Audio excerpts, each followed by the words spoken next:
Madame, Monsieur, bonsoir. Nous sommes le 28 janvier, vous regardez Al24 News et à la une de ce 24 heures Afrique. L'Algérie, saluée par le chef de la MINUSMA pour son rôle positif en sa qualité de chef de file de la médiation internationale dans le dossier malien. Dans le même moment, Antonio Guterres félicite le Mali pour son progrès politique.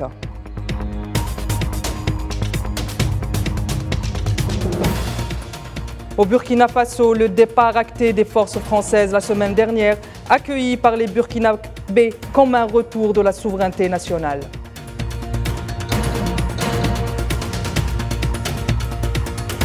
Joseph Borrell en visite officielle en Afrique du Sud. Le chef de la diplomatie européenne affiche un agacement quant aux relations entre la Russie et son hôte. Un éclairage vous sera proposé sur la guerre d'influence qui se joue en Afrique.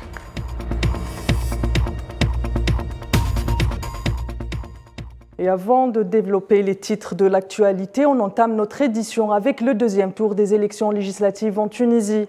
Prévu demain 29 janvier, les quelques 131 circonscriptions concernées par le second tour. La proclamation des résultats préliminaires de ce deuxième tour aura lieu au plus tard le 1er février 2023. L'instance supérieure indépendante des élections annonce les résultats définitifs des élections législatives après la fin des délais de recours au plus tard le 4 mars 2023. Et au Cameroun, les candidats et les partis politiques en lice pour les élections sénatoriales du 12 mars prochain ont jusqu'à ce soir minuit pour déposer leur dossier. L'ECAM, l'agence en charge de l'organisation du scrutin, disposera alors de 2 semaines pour publier la liste définitive des candidats. Et après Alger, la chef du gouvernement italien, Giorgia Meloni, est arrivée à Tripoli où elle a été reçue par Abdelhamid Dbeibah, chef du gouvernement de l'unité nationale, l'exécutif reconnu par l'ONU. Au menu de cette visite, les dossiers de l'énergie et de la migration vont se tailler certainement la part du lion.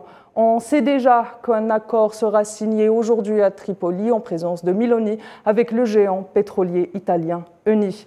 La chef du gouvernement italien est accompagnée durant ce voyage par son ministre des Affaires étrangères et du ministère de l'Intérieur. Direction le Sahel, on commence par le Mali. Hier, vendredi, le Conseil de sécurité de l'ONU s'est penché sur l'avenir de la MINUSMA à la lumière de la situation sur le terrain. À cette occasion, le représentant spécial du secrétaire général de l'ONU pour le Mali, El-Rassim Ouaine, met en exergue le rôle de la diplomatie et de la médiation algérienne dans le dossier malien, en sa qualité de chef de file de la médiation internationale, sans oublier le rôle des accords de paix issus du processus d'Alger pour parachever la réconciliation nationale au Mali. Dans le même moment, Antonio Guterres salue le progrès politique du pays. Présent lors de cette rencontre, le chef de la diplomatie malienne, Abdoulaye Diop, s'est exprimé quant aux défis auxquels la mission onusienne est confrontée. On l'écoute.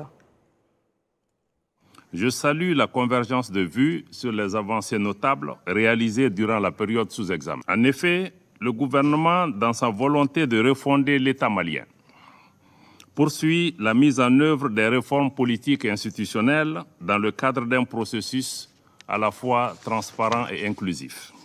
À l'issue de ces consultations, le gouvernement se propose de soumettre le projet de constitution à la décision finale des Maliennes et des Maliens au cours du référendum prévu pour le mois de mars 2023.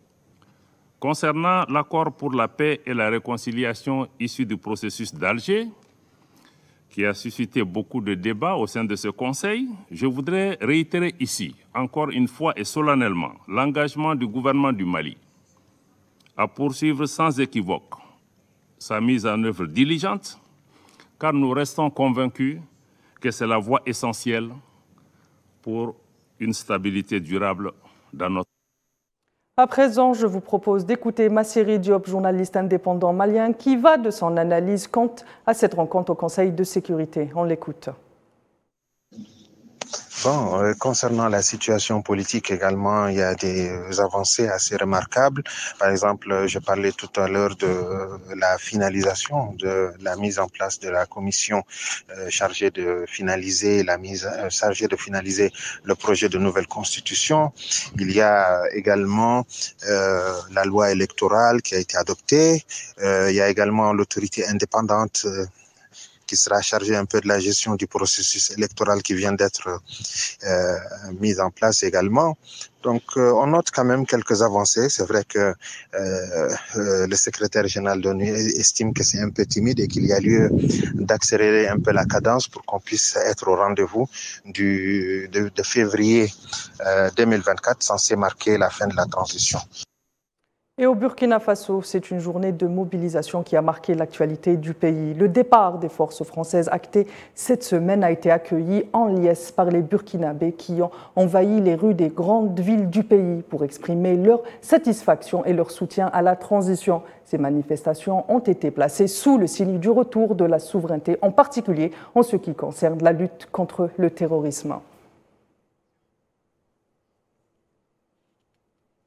Présent sur place, Bayala Linoué, contacté par notre rédaction, revient sur cette journée de mobilisation à Ouagadougou. Alors aujourd'hui, 28 janvier, des mobilisations rassemblant des milliers de personnes à travers l'intérieur du pays et les deux villes principales, Ouagadougou et Bobo-Dioulasso, ont eu lieu pour apporter le soutien du peuple burkinabé aux grandes décisions qui sont prises au sommet de l'État, notamment le départ demandé des forces de défense de la France et surtout pour dire que les populations sont en phase avec cette décision qui a été prise. Et ce meeting de soutien, c'est pour approuver la politique de mobilisation interne des forces qui a consisté à recruter des VDP qui ont été formés et qui sont lancés désormais sur les terrains d'opération pour soutenir cette politique. Et c'est également pour partager une vision de la souveraineté qui consacre la diversification des partenariats.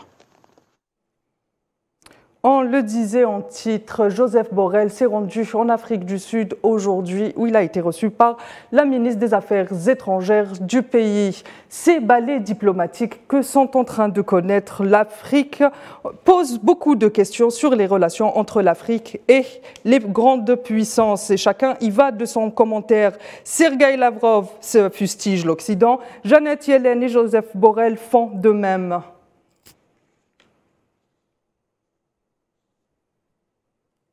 La question mérite d'être posée. L'enjeu pour les puissances est-il de faire choisir un camp à l'Afrique? Et pour répondre à cette question, j'ai le plaisir d'accueillir ce soir Gamel Abina, observateur des questions internationales. Bonsoir Gamel.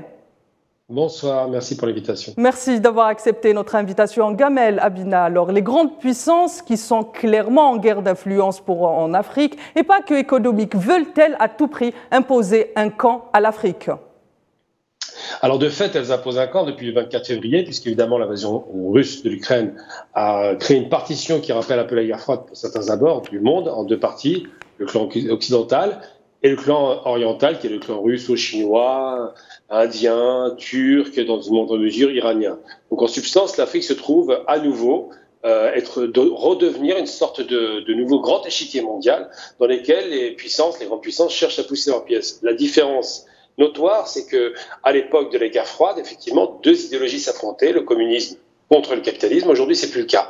Ce sont deux façons de voir le monde qui sont l'une d'une perception très impériale et néocoloniale. On parle du bloc occidental, France, Angleterre, États-Unis. Et l'autre aspect, c'est plutôt Chine, Russie, qui ont, eux, subi le colonialisme pour un temps et qui considèrent qu'ils apportent un concours déterminant et important à l'Afrique. Alors c'est vrai que tout ce balai diplomatique qu'on observe en Afrique, particulièrement évidemment en Afrique du Sud aujourd'hui, mais pas seulement, redessine clairement les contours de la carte africaine. Très bien, merci Gamel, Merci pour cet éclairage. Je rappelle que vous étiez en direct avec nous depuis Paris. Madame, Monsieur, c'est la fin de cette édition. Dès demain, vous retrouverez Kerim Bouaziz pour le 24h Afrique. Excellente soirée sur Al 24 News.